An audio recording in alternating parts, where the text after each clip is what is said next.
is the programmer Al, and in this video I'm going to walk through the Edabit Python challenge SQL order by keyword.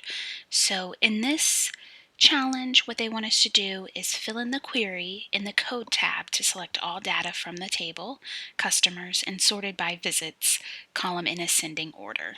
And the author of this challenge did a really great job of explaining what to do in different cases, like just the regular select from and then order by will present it in ascending order, but if you want it to be in descending order, you can add DSC to the syntax to get the results that way, or you can even add ASC to get the results in I can't speak, results in ascending order. But as you can tell, you don't even need to add the ASC. It'll just automatically come that way. So the pertinent information is select all the information from the table, or all the data from the table customers, and sort it or order it by visits column.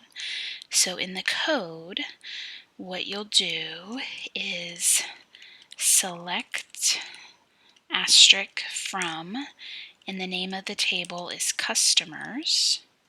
And then on the next line, I'm going to put order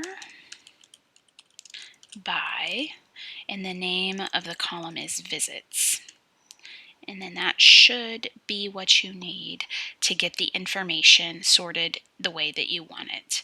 So you can tell in the results that they gave us that the visits, which is the third column, are in ascending order from least to greatest. And so that's how you do the SQL order by keyword challenge on Python.